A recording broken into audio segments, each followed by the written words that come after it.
ध्यान से नोट करना है। अब हम उन्हीं गुणों के आधार पर आगे बढ़ेंगे। उसके जो कर्म है, कर्म तो हमने समझना ही है। अगर मधुर है तो ब्रह्मण जीवन आयुष्य कर वल्य सिण वृणमूत्र, ये सभी चीजें तो हमने पढ़ना है।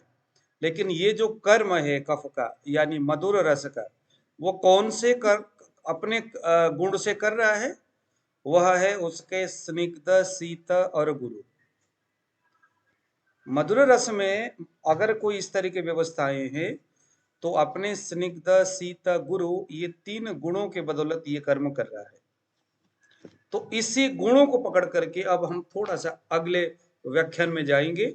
इसी के आधार पर हम समझेंगे। हम लोगों ने रसों के बारे में परसों विस्तृत तरीका से चीजों को समझने का प्रयास किया। अब आज हम उन प्रत्येक रस में जो गुण है, तीन तीन गुण जो हम लोगों ने पढ़ा था, उन गुणों के बारे में थोड़ी सी जानकारी हम अब लेंगे मोटा मोटे तौर पर। हालांकि ग्रंथ और शास्त्र तो बहुत बड़ी बड़ी बातें बताते हैं रसों के बारे में, और उसके साथ साथ में हम ये जानेंगे कि हमारे चिकित्सा क्रम में इन रसों का क्या क्रम रहेगा। चिकित्सा के व्यवस्था में रसों का क्या क्रम रहेगा। एक स्वस्थ व्यक्ति के जीवन में उसका जो आहार का क्रम है, आहार रस का जो क्रम है, वो किस तरह से रहेगा। और अगर कोई अस्वस्थ व्यक्ति है तो अस्वस्थ व्यक्ति के जीवन में किस तरह का रसों का, आहार रस का क्रम रहेगा। मेरा कहने का मतलब मधुर अम्ल लवण कटु तिक्त कषाय को किस क्रम में सेवन करना चाहिए। तो यह क्रम भी कोई ऐसा नहीं कि कोई एक रोगी आया तो आप मन मर्जी से कोई ना कोई दवाइयां उठा के दे रहे। प्रत्येक रोगी में, यानी रोग कैसा, कफ पित्त वात प्रधान जो रोग है, क्योंकि हमारे यहाँ दोष से बड़ा और कोई है नहीं। तो उस दोषों को ध्यान में रख करके एक प्राकृतिक व्यक्ति जिसमें कोई रोग नहीं है, उस व्यक्ति के लिए आहार का क्रम कैसा होना चाहिए। भोजन के संदर्भ में अगर कोई वो भोजन करता है तो उसमें आहार का क्रम क्या होना चाहिए रसों के संदर्भ में। सबसे पहले कौन सा रस, फिर बीच में कौन सा रस, फिर बाद में कौन सा रस। लेकिन अगर कोई व्यक्ति बीमार रहता है तो वो उसका बीमार अगर कफ प्रधान है व्यक्ति है तो कफ प्रधान में कौन से प्रकार के रसों का एक क्रम होनी चाहिए। पित्त प्रधान में कौन से प्रकार के रस का क्रम, और वात प्रधान में कौन से प्रकार का रस का क्रम, और क्यों। क्योंकि जब आपके चिकित्सा में ये क्यों शब्द का अर्थ जब जुड़ेगा तो आपको कभी भी आप कॉन्फिडेंटली आप किसी के ऊपर भी आप चिकित्सा कर सकते। बेसिकली कॉन्फिडेंट का होना बड़ा जरूरी है, और ये कॉन्फिडेंट आपके अंदर बिल्ड तभी होगा, बिल्ड करते हुए आप जाइए, उस क्यों का जवाब साथ में लेकर के चलिए। इन सभी चीजों को भी हम जोड़ते हुए यहाँ से चलेंगे। और एक दूसरी बात मैं बताऊं कि अभी 28 तारीख से हमारे नाड़ी परीक्षण का क्लास है, जिसमें 2500 रुपये लिया जा रहा है। 40 दिन का ये कोर्स है, और काफी लोग इसमें अभी नए विद्यार्थी आए हुए हैं। और आप लोग भी अगर उस क्लास में जुड़ना चाहते हैं तो आप लोग उसमें जुड़ सकते हैं। हमारे जो पुराने स्टूडेंट है वो 600 रुपीज दे करके क्लास में, पुराने का मतलब जो पहले जिन्होंने नाड़ी सीख चुके हैं, लेकिन इस बार मेरा नाड़ी का थोड़ा एंगल अलग ही रहेगा। हालांकि आप लोग जानते हो कि मैं जब भी क्लास देता हूँ, न्यू सेशन देता हूँ, बात तो वही है, लेकिन मेरा एंगल थोड़ा सा अलग ही रहेगा। तो चलिए जरा शुरू करते हैं उन रसों के कर्म के बारे में। सबसे पहले हम लेंगे उष्ण गुण, उष्ण वीर्य के बारे में हम बात करेंगे। उष्ण वीर्य कौन कौन से रस का है, कौन कौन से रस में उष्ण वीर्य है। देखिए जरा मुकेश जी, मोहिंदर जी, कौन कौन से उष्ण जो है वो कौन कौन से रस में है। कटु, कटु और सर, और मधुर, और हाँ मधुर सर, अम्ल लवण और कटु तीनों में हाँ, उष्ण। अम्ल लवण और कटु जो पित्त को बढ़ाने वाला होगा, जो पित्त को बढ़ाने वाला होगा उसमें यह उष्ण गुण है। अम्ल लवण और ये आपका कटु जो है, ये तीनों ही उष्ण गुण वाला है।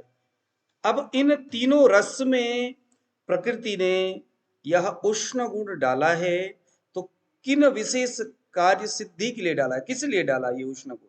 शरीर के अंदर और शरीर के बाहर रह करके ये उष्ण गुण किस प्रकार से काम करता होगा, या प्रकृति के या भगवान के वो जो पंचभूतात्मक जो व्यवस्थाएं हैं, पृथ्वी जल तेज वायु आकाश, इसका निर्माण होने और विनाश होने में किस प्रकार का भूमिका अदा करता होगा।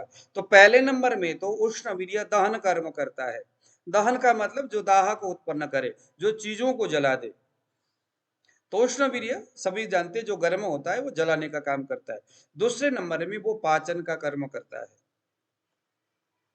पाचन चाहे तो वो आहार रस का हो, चाहे वो धातु के संदर्भ में हो, वो पाचन का काम करता है। सिर्फ आहार और धातु ही नहीं, बल्कि दुनिया की कोई भी चीजें हैं, उसको पकाने के लिए अगर वो चीजें पक रहा है, अगर वो चीजें सूख रहा है, तो यहाँ पर उसके अंदर इस प्रकृति के जो पांचभौतिक जो महाभूत है, उसमें से जो अग्नि महाभूत है, उसमें से जो उष्ण प्रकृति है, वो वहां कार्य करता है।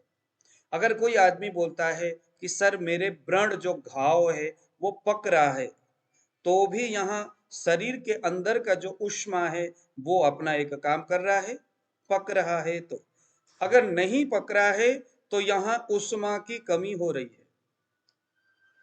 पकने के बाद जो सूख रहा है, यहाँ पर भी क्योंकि व्रण जो सोत है, उस सोत को सुखाने में भी, हालांकि उसमें कसाय रस का अधिक महत्व रहता है, लेकिन उष्ण का भी महत्व रहता है।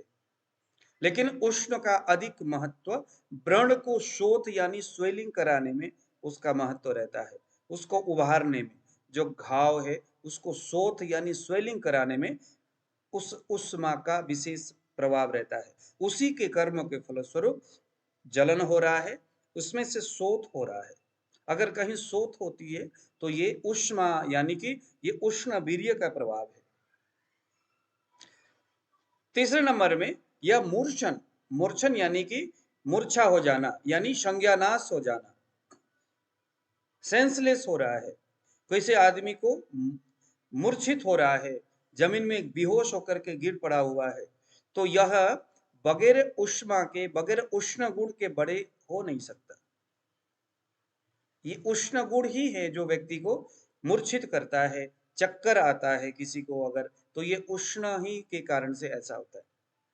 चौथे नंबर में आ गया उष्ण गुण का एक स्वभाव। अब ये जब हम रस के जो कर्म है, जो गुण है, उस गुण के कर्मों को जब हम यहाँ इस विस्तृत तरीका से समझते हैं, तो प्रत्येक द्रव्य में हमें बहुत उसको समझने में बड़ा आसान होगा, हमें दोषों को समझने में बड़ा आसान होगा। उष्ण का एक और कर्म है स्वेदन, यानी पसीना निकालना, स्वेद उत्पन्न करना। शरीर से अगर स्वेद उत्पन्न होता है तो यहाँ पंच महाभूत में से जो एक अग्नि है, उसका जो उष्ण गुण है वो उसके बदौलत हो रहा है। उसके बाद आ गया छठे नंबर में, यहां पर आ गया आपका विरेचन। जो लूज मोशन होता है यह भी उसी उष्ण गुण के वजह से होता है। दमन आ गया सातवें नंबर में। दमन का मतलब किसी चीज को दबाना, किसी चीज के ऊपर हावी हो जाना, किसी चीज के ऊपर जबरदस्ती उस चीज को पकड़ने का प्रयास करना। एक परमाणु दूसरे परमाणु के ऊपर एकदम हावी हो रहा है, उसको दबाने का प्रयास कर रहा है, तो यह दमन क्रियाएं भी उष्ण गुण के बदौलत हो रहा है। आठवें नंबर में आ गया विलयन। विलयन का मतलब है पिघलाना। कोई चीजें अगर मान लो कि अब ये जो यह जो विलयन जो कर्म है, ये विलयन कर्म कहाँ जाके होगा? ग्राही द्रव्य पकड़ करके उसको पिघला देता है। जैसे आप देखते होंगे जो दही है, दही खाने के बाद गले में कफ क्या होता है? विलयन हो जाता है, पिघल जाता है। यानी कि उसके कफ के जो मोटे मोटे गुरु वाला जो परमाणु है, स्निग्ध वाला जो परमाणु है, वो क्या करता है? वो विलीन कर देता है, अपने परमाणुओं को तोड़ देता है, अत्यंत सूक्ष्म रूप में डाल देता है। घी में भी उष्णता है। वह जो घी है वह क्या करता है? वह विलीन करता है द्रव्यों को। किसको विलीन करता है? कफ को। इसीलिए आचार्यों ने वमन कफ के लिए, विरेचन पित्त के लिए, वस्ति वायु के लिए। जितना जोर उन्होंने कफ के लिए, वमन करने के लिए, जितना उन्होंने स्नेहन के लिए बताया है भी भाई, आप अगर कफ को निकालना चाहते हो, अपक्व आम रस है शरीर में, कई सारे गंदगी शरीर में, कफ कफ के सिम्टम्स दिख रहा है, तो क्या करो, एक बार घृत सेवन कराओ, या पहले दीपन पाचन करके उसके आम को निराम अवस्था में ले आओ, उसके बाद उसको निकालने के लिए घृत सेवन कराओ, यानी मेडिकेटेड घी। वो घी क्या करेगा, जाकर के उसको विलयन कर्म करेगा, किसको, कफ को।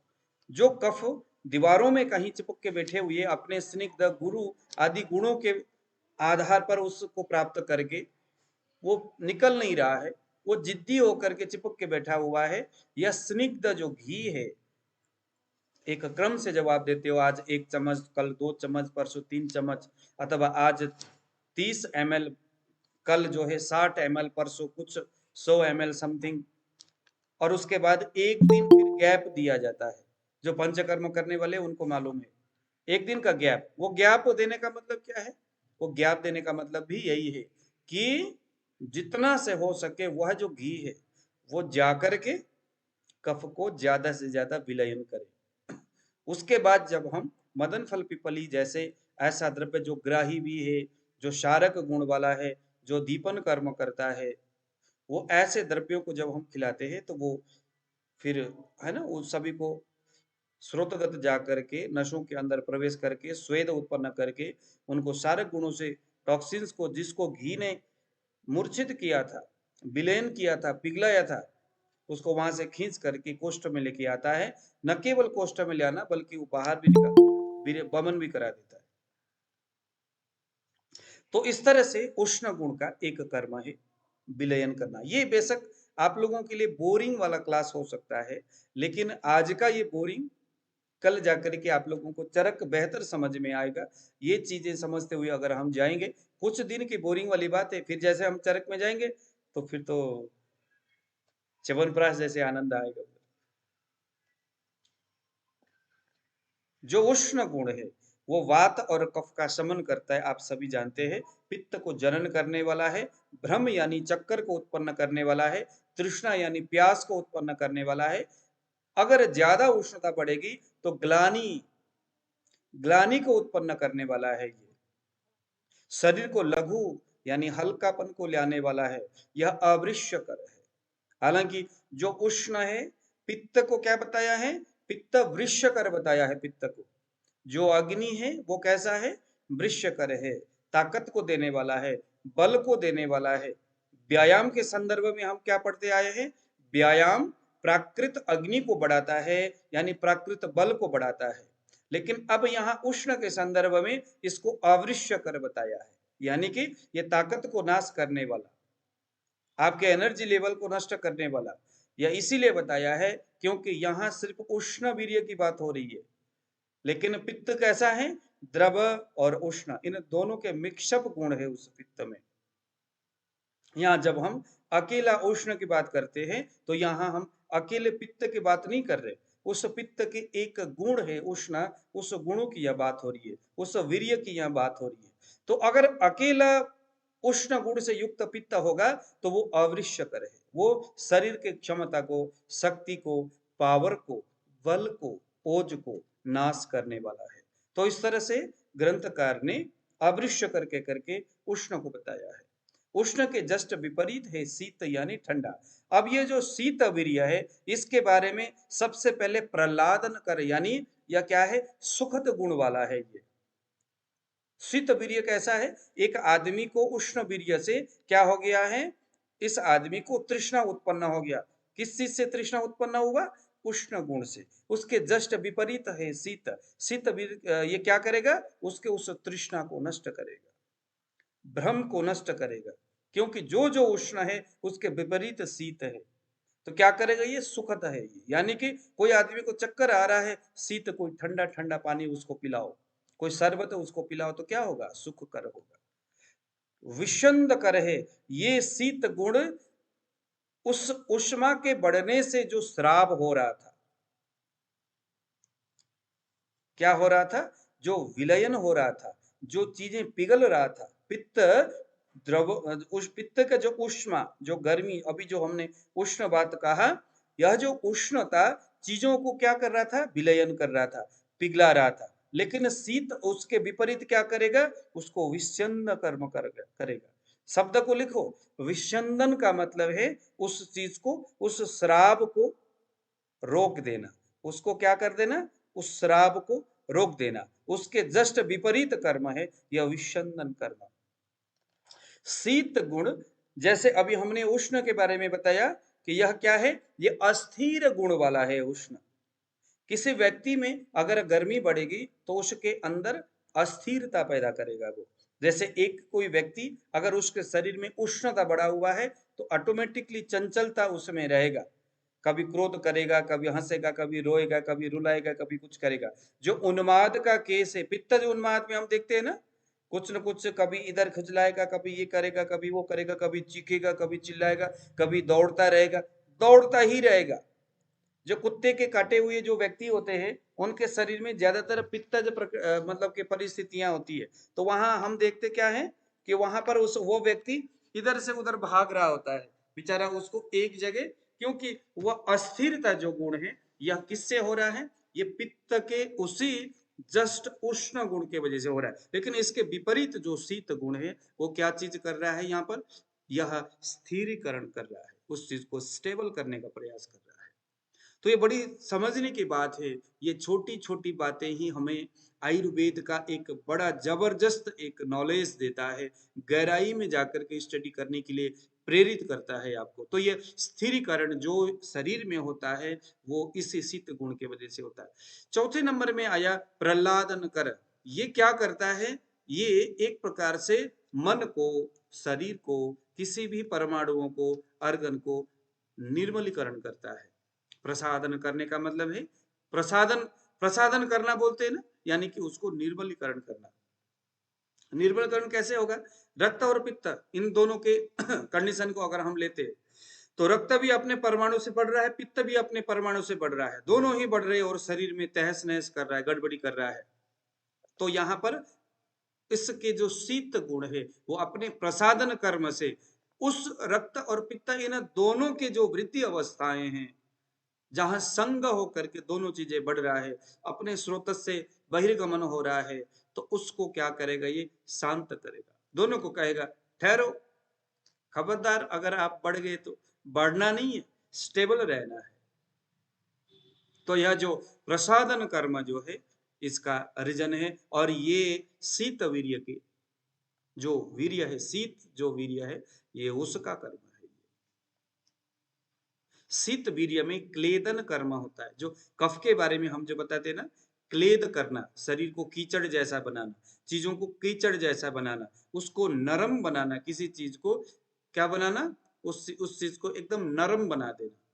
अब ये जो आर्द्रता बोलते हैं आयुर्वेद में, संस्कृत का आर्द्र यानी अति नरम बनाना, उसको फ्लेक्सिबल बनाना, ये कौन करेगा, ये शीत गुण करता है। अगर वायु बहुत ज्यादा बढ़ा हुआ है तो कफ के, हालांकि वायु में भी शीत गुण होता है लेकिन वायु के शीत गुण में ये आर्द्रता वाली गुण नहीं होती, अगर होगी भी तो रुक्ष गुण से युक्त आर्द्रता होगा तो उसको जकड़ने वाली उस तरह की क्वालिटी उसमें होगी। तो यह जो क्लेदन कर्म है यह शीत गुण का है। जीवन कर्म है यह भी शीत गुण का है। जीवन कर्म का मतलब है जो कि शरीर को, बुद्धि को, मेधा शक्ति को क्या करता है, संज्ञा स्थापन करता है। जो अर्गन को, जो सेलुलर लेवल में जाकर के उसके अंदर चेतना का विकास करे, यह शीत गुण के बदौलत ही होता है। श्रद्धा से समझ में आ रहा है कि नहीं, शीत गुण किस तरह से कर्म कर रहा है शरीर में, हर हाँ चीज, जी, हर आ रहा है सर। हर ऑर्गन लेवल में, हर सेलुलर लेवल में जाकर के शीत गुण उसको क्या करता है, सुखद करता है, विस्चंदन करता है, उसको स्टेबल करता है, उसको संज्ञा यानी चेतना देने का काम करता है, उसको स्तंभन करता है। शीत गुण स्तंभन करता है। यह स्तंभन गुण, हालांकि अब ये शीत का मतलब सिर्फ कफ ही है ऐसा नहीं समझना, वायु में भी शीत गुण है, कफ में भी शीत गुण है, पित्त के द्रव में भी शीत गुण है। यह शीत गुण तीनों ही दोषों में है। ये नहीं सोचना कि शीत गुण या बात हो रही है तो कफ में ही है। देखो वायु में भी है कि नहीं, तत्र रुक्ष शीत लघु सूक्ष्म चलो शीत आया कि नहीं।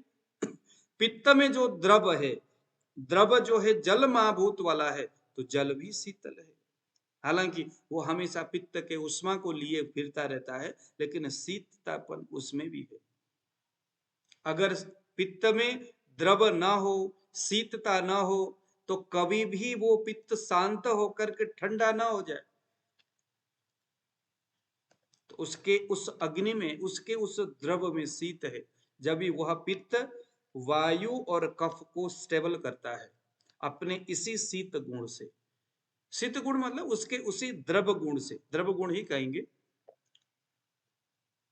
तो जीवन कर्म करने का काम ये शीत गुण का है। अब चाहे वायु के शीत हो, चाहे पित्त का द्रव हो, चाहे कफ का शीत हो, जो शीत है वो जीवन करता है। जीवन मीन्स आयुष्य कर, लॉन्ग लाइफ को देने वाला, संज्ञा और चेतना को देने वाला, और स्तंभन करता है यानी उसको स्टेबल करता है। यह सिर्फ स्थिरीकरण नहीं, यह स्तंभन करता है। अगर कोई पुरुष बोले कि सर मेरे तो शीघ्र पतन का समस्या है, कल्पना करने वाली बात है। अब ये द्रव्यों के इन गुणों के बारे में जब हम देखते हैं, अगर कोई पेशेंट बोलता है कि सर मेरे को शीघ्र पतन होता है, यानी कि स्टेबल की कमी है। स्टेबल कौन देता है? शीत गुण देता है। किस चीज की कमी है? शीत गुण की कमी है। कोई लेडीज बोलती है कि सर मेरा तो रक्त स्राव होता रहता है, बहुत दिनों तक रक्त स्राव, ब्लीडिंग होती रहती है ज्यादा। ब्लीडिंग होना यानी यह एक गति है। गति हमने क्या देखा था? उष्ण जो गुण है उसमें गति ज्यादा रहती है, लेकिन शीत में स्टेबल रहता है। अगर कहीं इस तरह की गति हो रही है, किस चीज की कमी हो रही है? यहाँ पर शीत की कमी हो रही है। बस समझने वाली बात है। इसी का नाम है आयुर्वेद।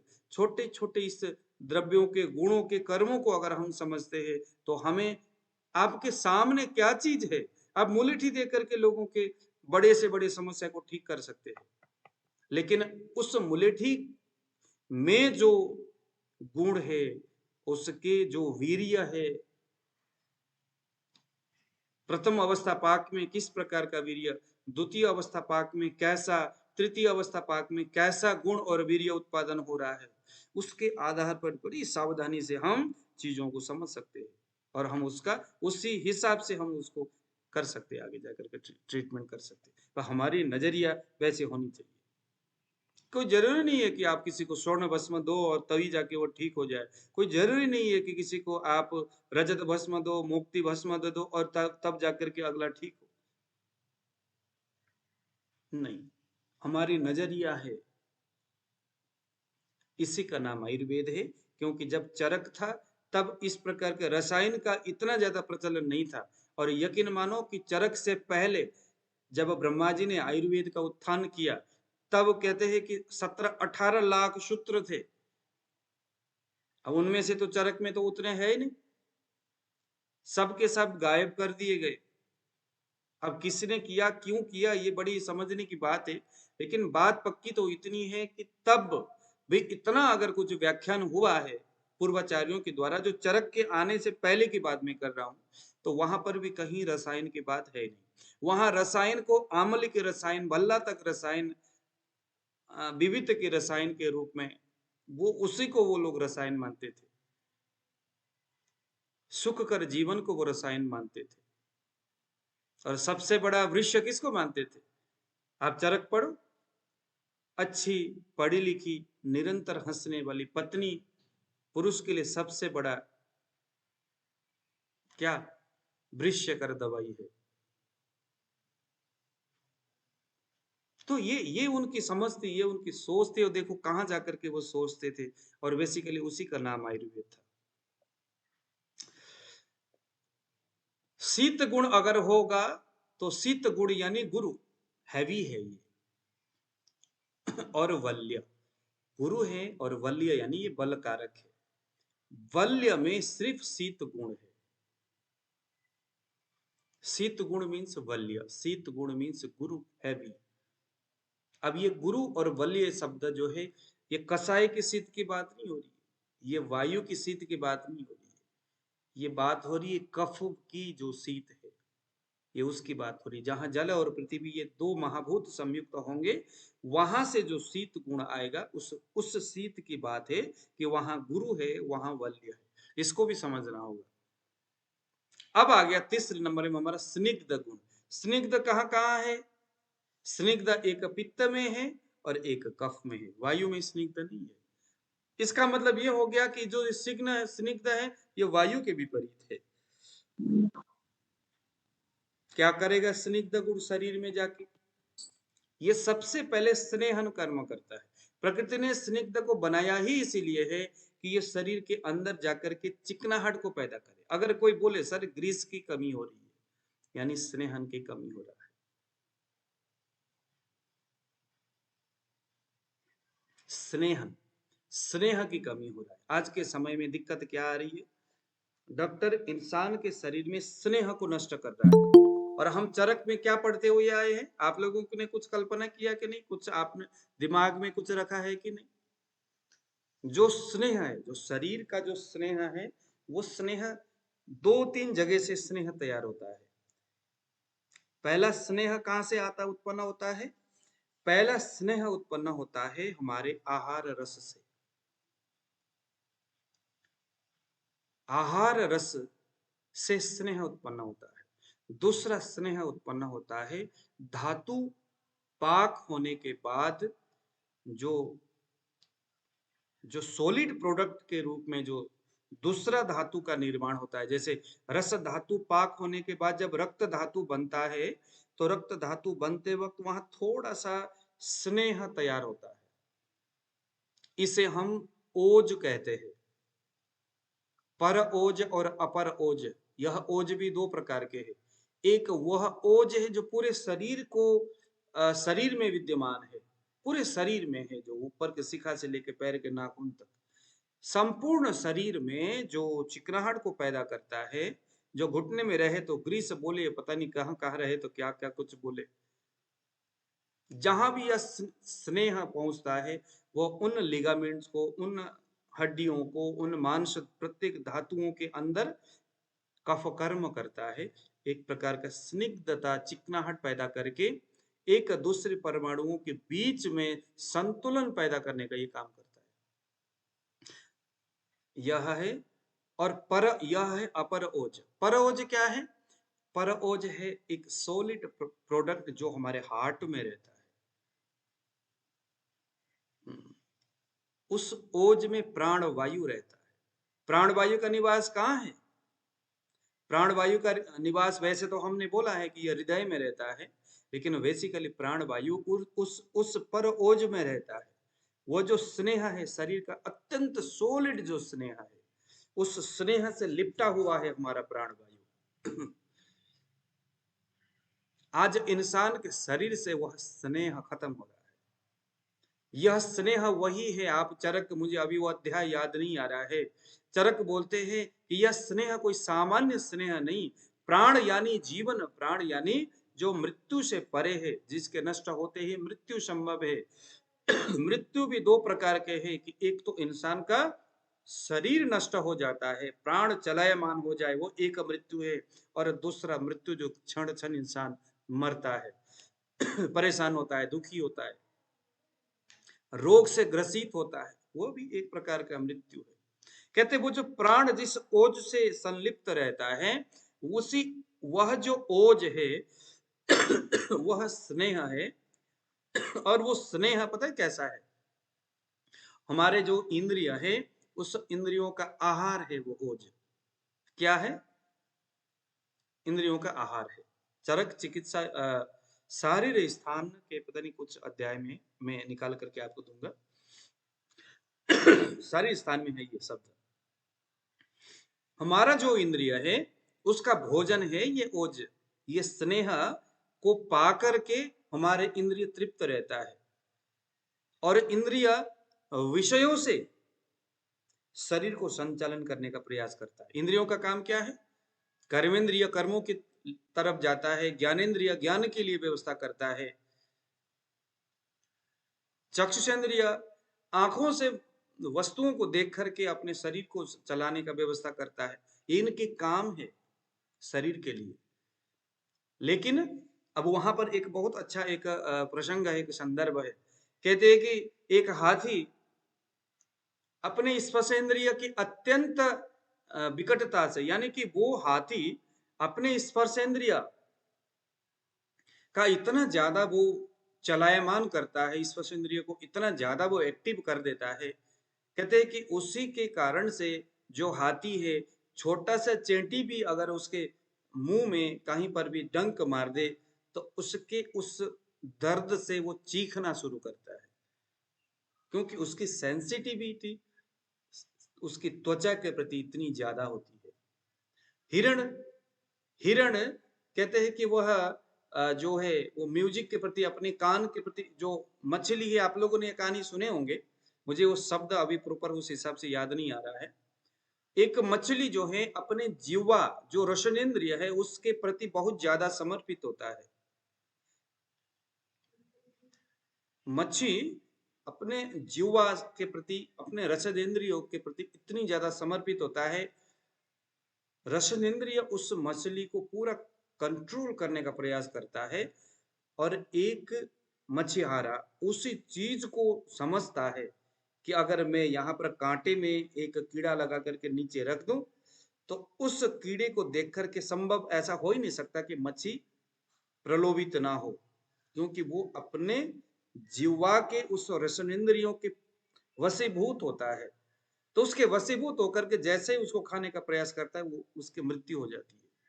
तो वहां वहां बताया गया है उस अध्याय में कि प्रत्येक यह जो जीव, चाहे हाथी है, अपने त्वचा के, अपने स्पर्शेंद्रिय के वशीभूत होकर के मौत को प्राप्त होता है।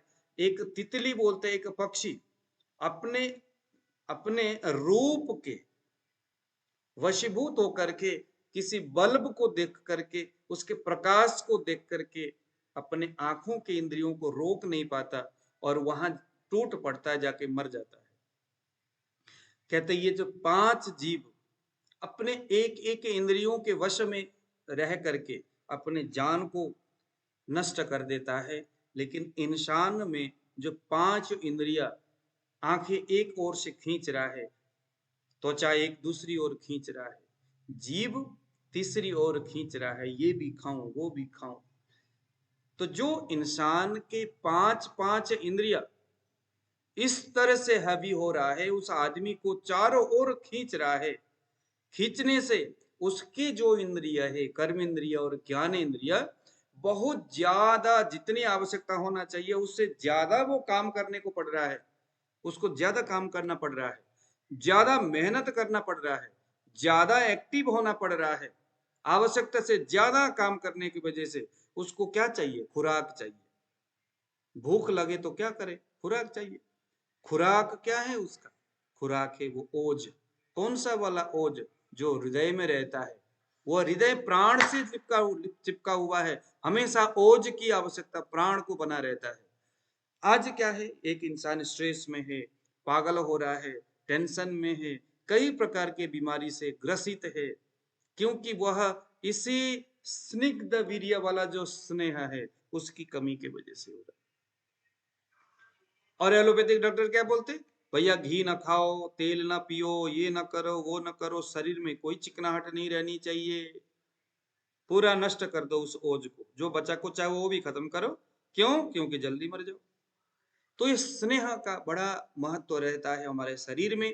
आयुर्वेद के दृष्टिकोण से समझने वालों के लिए इशारा काफी है, मैं अपनी मन मर्जी से नहीं बोलता। आप चरक संहिता सारे स्थान के कुछ अध्याय में उस श्लोक को मैं बाद में आपके सामने रख देता हूं, उसको आप देखिए, प्रॉपर उसको आप स्टडी करिए। यानी कि शरीर में जो स्नेह है वो प्राण का आधार है और वो इंद्रियों का आहार है, इंद्रियों का। तो आपके इंद्रिय जितना चलायमान होंगे उतना ज्यादा भूखा होगा, वो जितना भूखा होगा उतना ज्यादा उस ओज को खाने का प्रयास करेगा अपने तृप्ति के लिए। तो जितना वो ओज को खाएगा उतना आपके शरीर से ओज नष्ट होगा, और जितना ओज नष्ट होगा उतने आप गर्त में जाएंगे। इसीलिए निरंतर स्नेह बचाने के लिए अपने इंद्रियों को कंट्रोल में रखना चाहिए और स्नेह किस तरह से वृद्धि हो इस दिशा में सोचना चाहिए। और यही आयुर्वेद चिकित्सा का एक मूल सिद्धांत है, यही आधार है। दूसरे नंबर में जो स्निग्ध वीर्य है वो ब्रह्मण करता है। शीत वीर्य को क्या बोला था? शीत वीर्य को वल्य बताया था, स्निग्ध वीर्य को ब्रह्मण बता रहे। ब्रह्मण का मतलब बढ़ना, वृद्धि होना, यह है ब्रह्मण। संतर्पण करता है। संतर्पण का मतलब क्या है? संतर्पण का मतलब होता है किसी चीज को प्रॉपर तरीका से डेवलप करना, प्रॉपर तरीका से बनाना, उसको ताकत देना। संतर्पणोत्थ व्याधि, अपतर्पणोत्थ व्याधि, ये हम बाद में जाके पढ़ेंगे। संतर्पणोत्थ व्याधि का मतलब बहुत ज्यादा चीजें बड़ा हुआ है, आपने बहुत दूध पिया, दूध पीने से मंदाग्नि हो गया, मंदाग्नि होने से आम की वृद्धि हुई, आम की वृद्धि होने से ये जो है कि आमाशयत्व जो आम है जाकर के नशों में प्रविष्ट हुआ, उसके वजह से आम बात घटिया बात हो गया। यह आम बात को हम कहेंगे संतर्पणोत्थ व्याधि। अत्यंत चिंता करने से शरीर में रुक्ष गुण की वृद्धि हुई, रुक्ष गुण की वृद्धि होने से वायु बढ़ गया, वायु के बढ़ने से अग्नि मंद हो गया, अग्नि मंद होने की वजह से आम की स्थिति हुई, आम की स्थिति होने की वजह से रूमेटॉइड अर्थराइटिस हो गया। वह भी आम की स्थिति है, लेकिन यहाँ हालांकि चरक ने ठीक है, वो अलग बात है, उन्होंने चिकित्सा व्यवस्था जो बताया है, लेकिन यह एक प्रकार से अपतर्पणोत्थ व्याधि है। अब इसकी चिकित्सा में उन्होंने पहले वमन चिकित्सा बताया है, वो बाद में हम जाकर के पढ़ेंगे कि वहां वमन क्यों देना चाहिए, क्योंकि यहाँ बड़ा तो वायु था, तो वमन क्यों करना चाहिए वो एक अलग बात है। लेकिन ये बेसिकली क्या है? ये अपतर्पणोत्थ व्याधि है। अपतर्पण माने कोई चीजें नष्ट हो रहा है, शरीर के अंदर से नाश हो रहा है, पिघल रहा है, सूख रहा है, सूखते हुए किसी धातु को नष्ट करके, किसी दोष को खराब करके एक तरह का व्याधि का वो उत्सर्जन कर रहा है, उत्पन्न कर रहा है। और एक है कि बहुत अधिक किसी चीज का सेवन करने से अग्निमंदा हो गया और उसकी वजह से। तो स्निग्ध वीर्य जो है संतर्पण करता है। स्निग्ध वीर्य वाजीकर है। वाजीकर का मतलब समझते हो आप लोग? वाजीकर का मतलब होता है शरीर को निरंतर बिन थके, जैसे हम वृष्य बोलते हैं वैसे वाजीकर भी है। वृष्य का मतलब, अब जैसे एक घोड़ा को लगाया जाता है, वृष्य का मतलब सेक्स पावर बढ़ने वाला, बस इतना तक निहित नहीं है।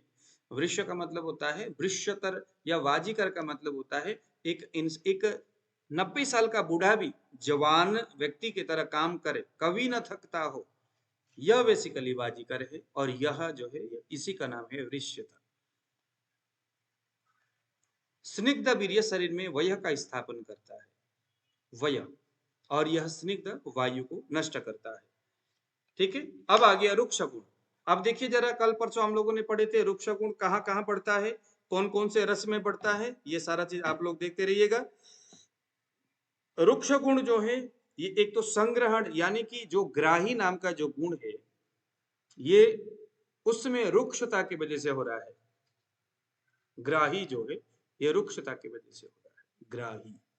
अब ये ग्राही अगर सौंठ में है तो उसमें भी ड्राइनेस है, सौंठ में है इसीलिए वो आम को सुखाने का काम करता है। तो सौंठ में ग्राही गुण है, यानी उसमें रुक्षता है, रूखापन है, तभी तो वो किसी चीज को, वो आम की अवस्थाओं को वो सुखा रहा है। रुक्ष गुण में पीड़न कर्म होता है। पीड़न का मतलब होता है व्रण, यानी घाव को पीड़न करना, जो घाव है उसको हीलिंग करना, अंग्रेजी में बोलते हैं हीलिंग। तो पीड़न मीन्स हीलिंग, और यह जो रुक्ष गुण है वो हीलिंग करता है। रुक्ष गुण विरुक्षण करता है, यानी चीजों को रूखा करके उसको विलयन करने का, उसको सुखाने का काम करता है। उपरोपण करता है, यानी व्रण को भरने का भी काम करता है। वातावर्धन, ये वायु को बढ़ाता है। कफ समन, कफ को ये समन करता है। अब आ गया गुरु वीर्य, यानी गुरु जस्ट एक गुण है, लेकिन इसको हम वीर्य के हिसाब से भी अगर देखें, वीर्य यानी किसी दोष का एक ताकत, जैसे गुरु जो है ये कफ का एक अवस्था है, एक व्यवस्था है, एक गुण है, गुरु गुण है। लेकिन इसको अगर हम ताकत के रूप में देखें, यानी तो गुरु वीर्य के रूप में अगर हम देखेंगे, तो ये गुरु क्या करता है, शरीर में उपलेप, लिपापोती का काम करता है। किसकी लिपापोती करेगा? वायु का जब आकाश गुण बढ़ता है तो आकाश जो होता है वो रुक्ष गुण से युक्त होकर के परमाणुओं को जब तोड़ने का काम करता है। जैसे कहीं आपने सुने होंगे क्लॉटिंग हो रहा है। ब्लड में क्लॉटिंग कब होता है? जब आकाश गुण बढ़े तो क्लॉटिंग होता है। एक परमाणु दूसरे परमाणु को बीच में गैप देने का काम आकाश का है। आप देखते होंगे आकाश गुण, एक जगह पानी डालिए, जोर से फूंक मारिए तो आकाश गुण के बदौलत वो पानी में तितर बितर हो जाएगा, बीच में कोई चीजें रह जाएगी। तो ये उपरोपण, ये जो उपलेप का जो कर्म है ये गुरु वीर्य का है। उसको सर ये क्लॉटिंग क्या होता है? क्लॉटिंग का मतलब ब्लड क्लॉट हो जाता है, ब्लड रुक जाता है, ब्लड सूख जाता है, क्लॉट हो जाता है, रुक जाता है, कहीं पर ब्लड जम जाता है। कहते हैं ना ब्रेन में ब्लड जम गया, यानी क्लॉटिंग हुआ। तो गुरु वीर्य मीन्स उपलेप, उपलेप करता है उसको। कहीं पर भी अगर क्लॉटिंग तो मैं नहीं कह सकता, उपलेप का मतलब है किसी जगह में कोई अगर खाली जगह है, क्योंकि जो खाली जगह होता है ना, खाली जगह में, अब देखो जरा आहार के संदर्भ में, जब इंसान को भूख लगता है तो शरीर में वायु बढ़ा हुआ रहता है, तो जहां पर भी गैप होता है, खाली जगह होता है, वहां तुरंत वायु जाकर के भर जाता है। इसलिए प्राकृत अवस्था में जो प्राकृत जो व्यक्ति है ना, जिसके शरीर में कोई दोष अभी विकृत अवस्था में नहीं गया है, उसको सबसे पहले आहार में मधुर रस खाना चाहिए। क्योंकि जो मधुर रस होता है वो अपने इसी गुरु गुण से, अपने मृदु गुण से, अपने शीत से, अपने स्निग्ध इन गुणों से यह मधुर रस सबसे पहले उस स्थान में जाएगा। कहाँ? कोष्ठ में, यानी हमारी स्टमक में जाएगा, और जो वायु है उसको नाश करेगा। वायु को पहले ही अगर आप रूखा चीज खाओगे, एक भूखा आदमी पहले ही अगर कोई रूखा चीज खाएगा, ड्राई चीज वो खाएगा, जैसे भोजन करने के बैठा है, सबसे पहले वो मूंगफली खा रहा है, ड्राई वो चना खा रहा है, तो इससे क्या होगा? ये चीजें वायु को बढ़ाते हैं अपने रुक्ष गुणों से। तो पहले से ही जो भूखा था, खाली जो जगह होता है वहां वायु बढ़ता है। तो आपने फिर वायु को बढ़ाने वाली कोई चीजें अगर आपने खाया, और उसके बाद अगर आप कोई मधुर रस ऐसे कोई चीज खाओगे, तो क्या होगा? वायु को कंट्रोल करने की व्यवस्थाएं नहीं होंगे। फलस्वरूप जैसे कुछ लोग होते हैं ना, अभी जाकर के बर्गर खा लिया। बर्गर क्या है? एक प्रकार का ड्राई चीज है। वो हालांकि तेल तो होता है, लेकिन वो तेल भी तो कितने पुराने होते, कितने गंदा होता है वो तेल में स्निग्धता नाम का कोई चीज नहीं होती, रुखा ही होता है वो तेल।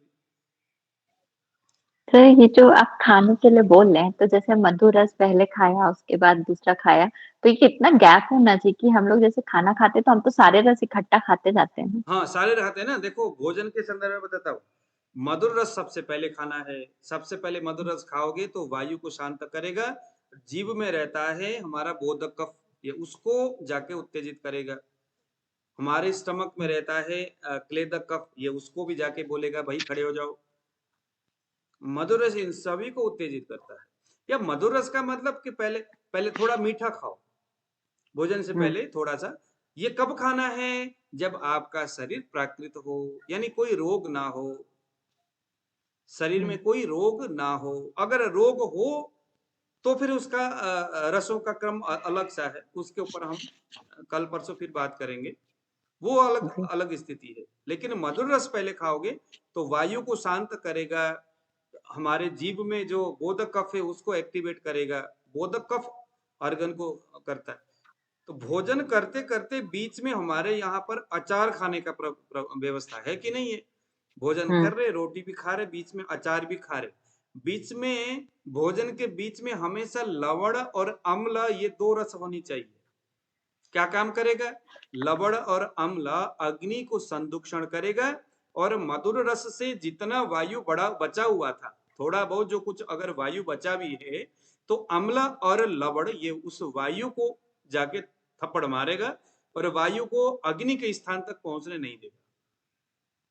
देखो कितना वैज्ञानिक आधार है ये। हमारे पहले पहले के लोग भोजन करने से पहले मीठा, कुछ मीठा हो जाए, पहले लोग मीठा, आजकल तो मीठा बाद में खाते हैं।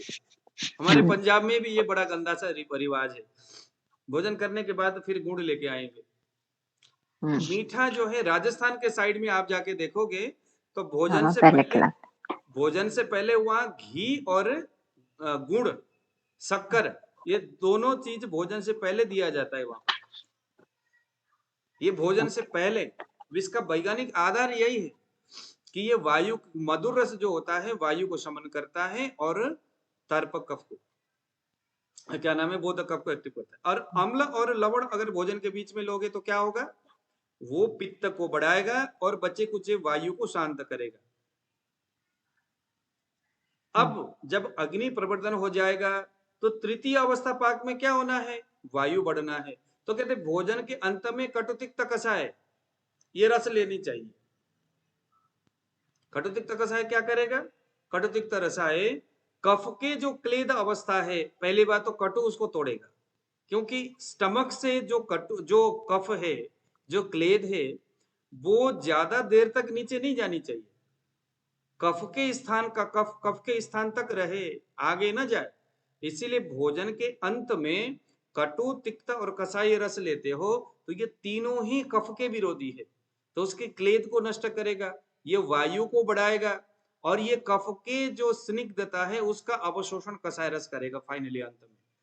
यानी कि किसी भी हालत में वस्ती स्थान में जो पक्वाशय का स्थान है वहां पर अपक्व जो है कि कफ के परमाणु उस जगह में नहीं जानी चाहिए। इसलिए आचार्यों ने भोजन के अंत में कटुतिक्त कसाई रस का व्यवस्था बनाया है, ठीक है। लेकिन ये स्वस्थ व्यक्ति के लिए है। अगर कोई अस्वस्थ व्यक्ति होगा तो उसके आहार व्यवस्था अलग ही होगा, और उसके भी वैज्ञानिक कारणों के साथ मैं आपके सामने रखूंगा, आपको अच्छा लगेगा। आपके सामने कोई कफ कारक रोगी आता है, उसके लिए भोजन की व्यवस्था क्या होनी चाहिए, पित्त कारक आता, पित्त रोग से पीड़ित कोई व्यक्ति आता है, उसके लिए भोजन की व्यवस्था कैसे, रसों की व्यवस्था कैसे होनी चाहिए। अब आ गया हमारे यहाँ गुरु में ब्रीह्मण करता है और यह वातहर है। गुरु जो होता है ये कफ को बढ़ाता है और वायु को विशेष करके ये समन करता है। लघु वीर्य है तो लघु वीर्य जो है, ये लघु जो है पित्त और वायु दोनों में ही होता है, लेकिन लघु वीर्य लेखन कर्म की वजह से जाना जाता है। लघु वीर्य का काम ही लेखन कर्म। लेखन का मतलब क्या है, किसी चीज को कुरेदना, है ना, किसी चीज को कुरेदना। तो ये लघु वीर्य जो होता है उस चीज में काम। मृदु वीर्य एक है जो मुलायम वाला, मृदुता, ये क्या काम करता है, रक्त और मांस इन दोनों धातु का प्रसादन कर्म करता है। इन दोनों धातुओं में क्या करता है, मृदुता ले आने का काम करता है दोनों में। सुस्पर्शन करता है, जैसे खर स्पर्शन है, वायु के जब रुक्ष गुण बढ़ता है तो खर यानी ड्राइनेस बढ़ जाता है, रफनेस बढ़ता है, रूखापन बढ़ता है। तो ये मृदु वीर्य जो होता है, चाहे वो पित्त के द्रव हो चाहे कफ के मधुर हो, तो ये क्या करेगा, ये उसके फ्लेक्सिबल को बढ़ाने का काम करेगा, वायु को कई हद तक कंट्रोल करने का ये प्रयास करता है। यानी कि अगर किसी के पैर में विवाहियां फटी हुई हो, अगड़म बगड़म जो कुछ भी हुआ हो, यहाँ पर मृदु वीर्य की कमी हो रही है ऐसा समझना चाहिए। मृदु वीर्य ये पित्त को शमन करने के लिए विशेष रूप से माना जाता है। अब आ गया तीक्ष्ण वीर्य। तीक्ष्ण वीर्य जो है संग्रहाचूषण है। यानी कि तीक्ष्ण वीर्य का काम क्या है, तीक्ष्ण वीर्य किस किस में है, कौन कौन से तीक्ष्ण है, जैसे अम्ल रस, ये सबसे अधिक तीक्ष्ण गुण वाला माना जाता है अम्ल रस। तो इसमें जो किसी भी रस में जो तीक्ष्णता है वो क्या काम करेगा, मलादि जो कोई भी मल है, कान के मल, चाहे वो खमल हो, चाहे वो अन्न के मल हो, स्टूल से जाने वाला, चाहे किसी को मूत्र कृच्छ हो रखा है, वायु ने यूरिन को रोका हुआ है और यूरिन एकदम कठिन होकर के वस्ती स्थान में बैठा हुआ है, तो उसको तोड़ने के लिए तीक्ष्ण वीर्य, कुटकी जो है अति तीक्ष्ण वीर्य वाला है, शीत गुण है, तीक्ष्ण वीर्य है। तो पित्त के उस अवस्था को तोड़ने के लिए हमारे आयुर्वेद में कुटकी तो भेदन करेगा, ये मल को जबरदस्त तीक्ष्ण वीर्य क्या करेगा, भेदन करेगा। अवधारण करेगा तीक्ष्ण वीर्य, यानी अवधारण का मतलब है विदिर्यकरण, उसको एकदम जैसे हम अनार को टुरुट करके निकालते हैं, अंदर से निकाल के बीज खाते हैं ना, तो ये विदारण कर, इसका अवधारण बोलते हैं इसको। अवधारण का मतलब है ये विदीर्ण कर देता है, इसको तोड़ ताड़ करके सामने रख देता है। अले भाई, कटर कुटर काट कुट करके सारा सामने रख दिया। श्रावण करता है, अब ये श्राव को बढ़ाने का काम करता है, तीक्ष्ण वीर्य। श्राव को मतलब जो ये है आपके, चाहे ब्लड ब्लीडिंग हो रहा है, चाहे कफ जो है पिघल रहा है, कहते हैं ना सर ऊपर से नीचे की ओर आ रहा है, ये किसकी वजह से आ रहा है? अम्ल रस के, यानी कि किसी भी रस में जो उसकी जो तीक्ष्णता है उसके वृद्धि होने से ऐसा हो रहा है। यह जो तीक्ष्ण वीर्य है ये कफ को घ्न यानी नष्ट करने में सबसे महत्वपूर्ण भूमिका अदा करता है। ठीक है, यह हो गया हमारा तीक्ष्ण वीर्य। अब ये यहाँ पर दो गुणों के बारे में विशेष चर्चा अन्य आचार्य लोग करते। एक का नाम है विशद, दूसरे का नाम है पिच्छिल। इन दोनों के बारे में भी जानना बड़ा जरूरी है, और उसके बाद फिर हम आगे की व्यवस्थाओं की तरफ जाएंगे। पहले नंबर में देखिए विशद। विशद गुण का मतलब क्या है? विशद का कर्म क्या है? अगर कहीं, क्योंकि हमने आयुर्वेद पढ़ना है, चरक भी बाद में, क्योंकि वहां तो संस्कृत के वर्ड है, कहीं लिखा है विशद, हम नाड़ी में भी विशद शब्द पढ़ते हुए आए हैं। हमने विशद का मतलब क्या माना है कि अगर मान लो, मैंने सामान्य अर्थ बताया था कि मान लीजिए कि किसी के हाथ में बड़ा सा एक फोड़ा हो गया, फोड़ा फूट गया, घाव हो गया, मवाद निकल गया, बड़ा गंदा सा लग रहा है। तो ये गंदा लगने का मतलब हमने क्या माना है? हमने इसको माना है कि भैया ये एकदम स्निग्ध गुण बढ़ रहा है, स्निग्धता बढ़ने की वजह से वैसी चीजें हो रही है। लेकिन उसके विपरीत जो है, यानी कि यहाँ पर हम ये कह सकते हैं कि पिच्छिल गुण बढ़ा हुआ है, क्योंकि जो विशद गुण है वो पिच्छिल के जस्ट विपरीत है। पिच्छिल गुण जब बढ़ता है तो पूरा मवाद, पूरा गंदगी भर जाता है, चारों ओर एकदम भर जाता है पिच्छिल। और विशद का मतलब उस पिच्छिल को ये कंट्रोल करता है। तो विशद का सबसे पहला है क्लेद आचूषण करता है, उस पिच्छिल को, उस क्लेद को क्या करता है? सुखाने का काम करता है, चूसने का काम करता है विशद गुण। अगर किसी के कहीं पर भी घाव बना हुआ है, मवाद निकला हुआ है, हमें प्रयास करना चाहिए कि कोई ऐसा द्रव्य जिसमें पिच्छिल गुण, जिसमें विशद गुण ज्यादा मात्रा में हो। द्रव्य गुण विज्ञान जब हम पढ़ेंगे तो आसानी से हमें वो द्रव्य के बारे में पता चल जाएगा। हाँ यार, यहाँ तो विशद गुण लिखा हुआ है, विशद गुण वायु का है, तो वायु को बढ़ाने वाला कोई ऐसा जड़ी बूटी ढूंढो जिसमें विशद गुण पड़ा हुआ है। बस वो कोई भी हो, रोगी को कुट करके हमेशा दे दो, बन गई बात। लेकिन द्रव्य देने का भी तरीका होता है। अगर आप वायु को शांत करने के लिए कुछ दे रहे हो तो स्निग्ध दूध के साथ काढ़ा बना करके, कोई ऐसे ताजा जड़ी बूटियों को कूट करके रस निकाल करके देना है। किसके लिए? वायु के लिए, क्योंकि जो स्निग्धता है उससे वायु समन होता है। लेकिन अगर यही विशद को हमने कफ के विपरीत चलाना है, यानी किसी के शरीर में पिच्छिल गुण बढ़ा हुआ है, स्निग्ध गुण बढ़ा हुआ है, ये दोनों कफ के गुण है, और आपने उसके विपरीत विशद गुण देना है, तो आपने जड़ी बूटी तो देखा, विशद वाला कोई एक चीज देख लिया कि भाई इसमें तो बड़ा विशद गुण है। अब हमने किस तरह से देना है? भाई कफ है तो स्निग्ध से रहित, यानी पाउडर फॉर्म में वो दवाई हो, इवन कि वो एकदम क्षार फॉर्म में हो, क्षार जैसे बना हुआ हो, वो विशद गुण वाला हो लेकिन एक क्षारीय कल्पना के साथ हो। आज मैंने जीवन में पहली बार मूली का क्षार बनाया और देख के बड़ा मजा आया महाराज, क्या बताओ, बढ़िया क्वालिटी का बन गया मूली खार। मूली खार जो है कैंसर, ट्यूमर, आपके पीसीओडी, आपके जितने भी जो है, ये उसी पिछले गुण को तोड़ने के लिए सबसे जबरदस्त काम करता है। विशुद्ध गुण के साथ जबरदस्त उसमें ऐसा गुण होता है। तो मूली खार किसके साथ देना है? अगर तो आपको लगता है कि पृथ्वी गुण से युक्त कफ है वहां पर, तब तो हम उसको, उस क्षार को शहद में मिला करके दे देंगे, क्योंकि रूखा रूखा सा पृथ्वी को तोड़ेगा, भेदन कर्म करेगा।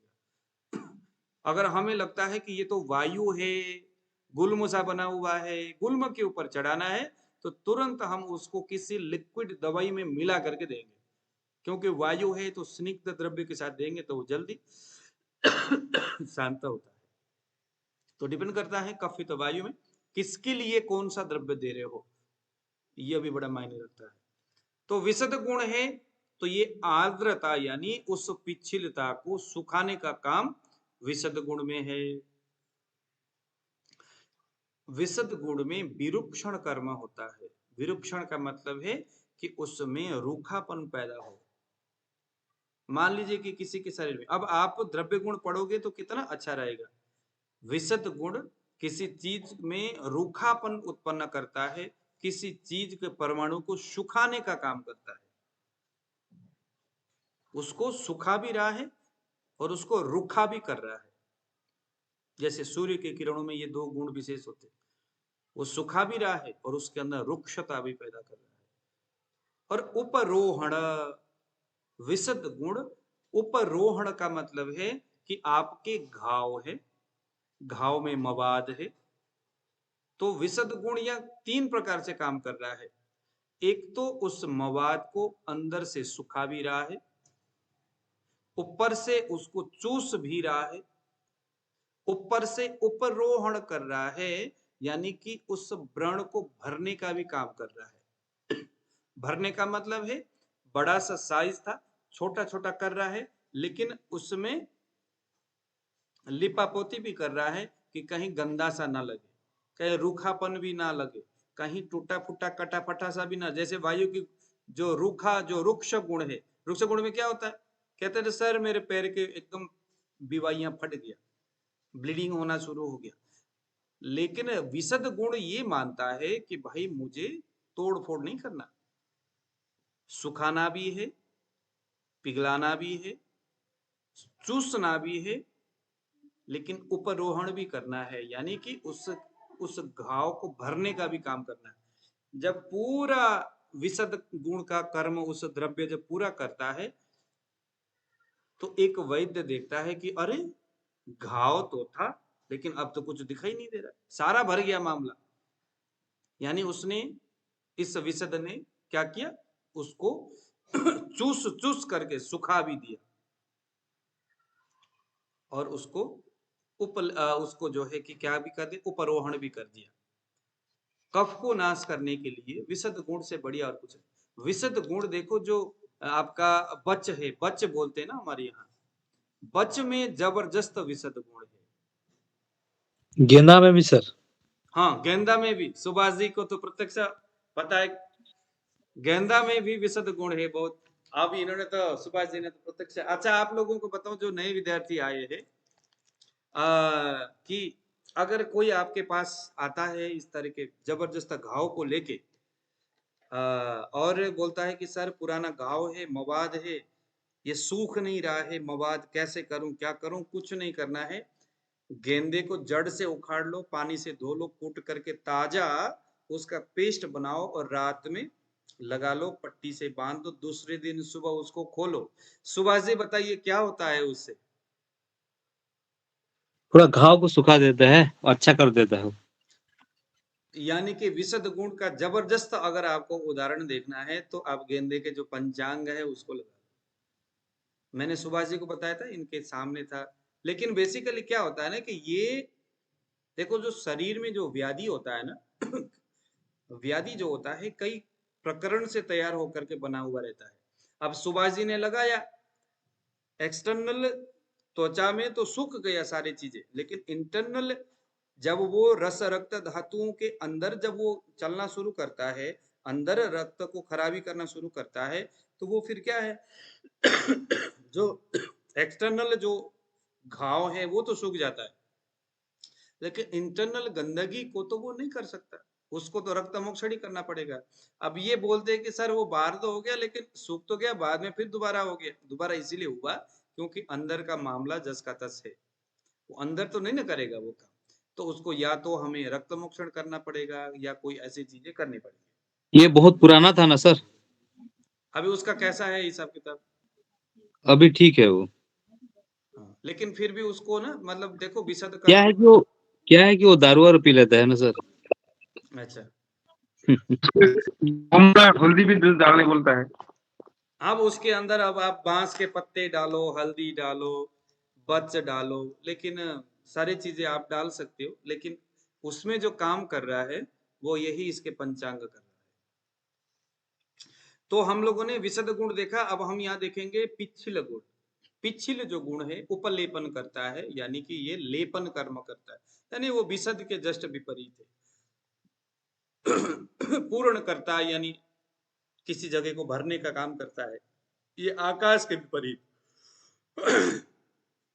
उपलेपन करता है, लेपन करता है, यानी कि उसको लिपापोती करने का काम करता है। अगर कहीं घाव बन गया, कट गया, कहीं से घाव बन गया, गड्ढा सा हो गया, धीरे धीरे धीरे धीरे उस गड्ढे में क्या होगा, ये इसी पिछिल गुण ही वहां आकर के एक्टिवेट हो जाएगा, उसको धीरे धीरे धीरे धीरे सपाट बना देगा, एकदम पता नहीं चलेगा। थोड़ा सा विशद गुण भी काम करेगा, उसको सुखाएगा, और थोड़ा सा पिछिल गुण काम करेगा, उस घाव को भर देगा। पूर्ण कर्म भी इस पिछिल का है, ब्रह्मण कर्म भी इस पिछिल का है। संश्लेषण, संधान जैसा ही संश्लेषण का मतलब होता है उसको जोड़ देना, एक परमाणु को दूसरे परमाणु के साथ जोड़ देना। एक स्किन अगर कट गया तो स्किन को आपस में जोड़ना, ये पिछिल कर्म, ये कफ में होता है पिछिल गुण। ये काम पिछिल का है, और वाजीकरण भी पिछिल का ही कर्म है। तो इस तरह से विशद के कर्म लघु वीर्य में तथा पिछिल के कर्म गुरु वीर्य में मिलते हैं। इन दोनों के कर्म अभी हमने यहाँ पर देखा। अगर किसी के पैर कट गया, हाथ कट गया, तो उस कटे हुए जगह में देखो दोनों ही विशद और पिछल दोनों मिलकर के वहां काम कर रहे। मतलब ये सब के सब जो वीर्य, जो गुण है ना दोषों का, ऐसा नहीं कि एक यहाँ बैठा है तो दूसरा आके बैठे। भाई मोदी सरकार अभी है तो राहुल गांधी को अपना कमरा घर छोड़ना पड़ा, दोषों में यहाँ ये मामला नहीं होता, यहाँ सभी मिलकर के काम करते। विशद आकर के थोड़ा सुखा रहा है, पिछिल आकर के थोड़ा सा उसको गैप को भर रहा है। तो लेकिन जब विकृत अवस्था हो जाता है, जब दोष जब बिगड़ जाता है, बिगड़ने का मतलब उसमें चेतना की कमी हो जाती है, फिर उसको पता ही नहीं चलता, पिछिल को पता नहीं चलता मुझे करना क्या है। वो जाता तो है लेकिन उल्टा ही करके आएगा। विशद को मालूम नहीं पड़ता है कि उसका प्राकृतिक कर्म क्या है। वो जा तो जाएगा स्वभाववश, लेकिन वहां जाके उल्टे ही कुछ करके आएगा। इसीलिए दोष जो है, हाँ जी डॉक्टर साहब। कुछ नहीं सर, ओके ठीक है। रॉन्गली हाथ पड़ गया मेरा। हेलो। हाँ जी ठीक है। तो आज हम लोगों ने यहाँ पर कुछ नहीं, आज हमारा एक छोटा सा कॉन्सेप्ट था। अब कल भी इस वीडियो को आप लोग देख लीजिएगा, और इसको जस्ट आज हम लोगों ने इतना ही देखा कि जो हम लोगों ने परसों रसों के बारे में देखा, और उनके जो गुण थे ना, तीन जो गुण था, उन गुणों के कर्म के बारे में आज हमने देखा। अब परसों हम लोग देखेंगे इन कर्मों वाले जो गुण है, इन गुणों का जो कर्म आज हमने देखा, वह किस प्रकार से प्राकृत और विकृत अवस्था में शरीर में कैसे काम करता है। फिर उसके बाद हम जाएंगे दोषों के कर्म। इन गुण और इस प्रकार के कर्मों वाले जो कोई गुण है, वो गुण कौन कौन से दोषों के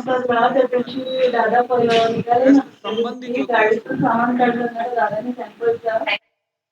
ऐसा जो संबंधी जो दोष है, वह दोष किस प्रकार से, फिर आगे हम फिर चरक के उधर हम डुबकी मारेंगे, फिर चरक के अगले प्रसंग की ओर हम जाएंगे। फिर 20वां और 21वां अध्याय में हम आगे बढ़ेंगे। ठीक है, अभी किसी ने कुछ सवाल पूछना है तो बताइए। गुरुजी काटो विपाक के बारे में बताओ थोड़ा। कटु विपाक नहीं, अभी विपाक की बात नहीं हो रही। अभी विपाक की बात नहीं हो रही है। अभी यहाँ पर हम बात कर रहे हैं हमारे जो 6 रस है, उन 6 रस के जो गुण है, उन गुणों का जो कर्म उसको हम देख रहे हैं। विपाक के संदर्भ में हम फिर बाद में जब विपाक के संदर्भ जाएगा, मधुर रस का जो प्रथम अवस्था पाक है उसका क्या क्या काम है, द्वितीय अवस्था पाक अम्ल उसका क्या क्या कर्म है, उसका गुण कैसा है, कर्म कैसा है, और तृतीय अवस्था पाक कटु उसका क्या कुछ कर्म और विशेषताएं हैं। वो किस तरह से ऑर्गन का निर्माण कर रहे, वो किस तरह से हार्मोन्स को निर्माण कर रहे, कहाँ कहाँ किस तरह से भेज रहे, वो सारी चीजें धीरे धीरे करके हम उसको सीखेंगे। ठीक है, अभी तो हम लोग जैसे प्राइमरी उस कंडीशन में है, थोड़े थोड़े करके हम रसों को समझ रहे, क्योंकि रस ही दोषों को उत्पन्न करता है। दोष और महाभूत के बीच का जो संबंध है वो रस के माध्यम से होता है। तो रस तो वो बिचौला है जो महाभूत अगर पति है तो दोष पत्नी है, और उन दोनों के बीच के जो बिचौला जिन्हें हम बोलते हैं, लड़का और लड़की के बीच के जो बिचौला है, वो है हमारा रस। ये रस का बड़ा संबंध महाभूत और दोषों के साथ होता है, तो इनको हम यहाँ से बेहतर समझेंगे।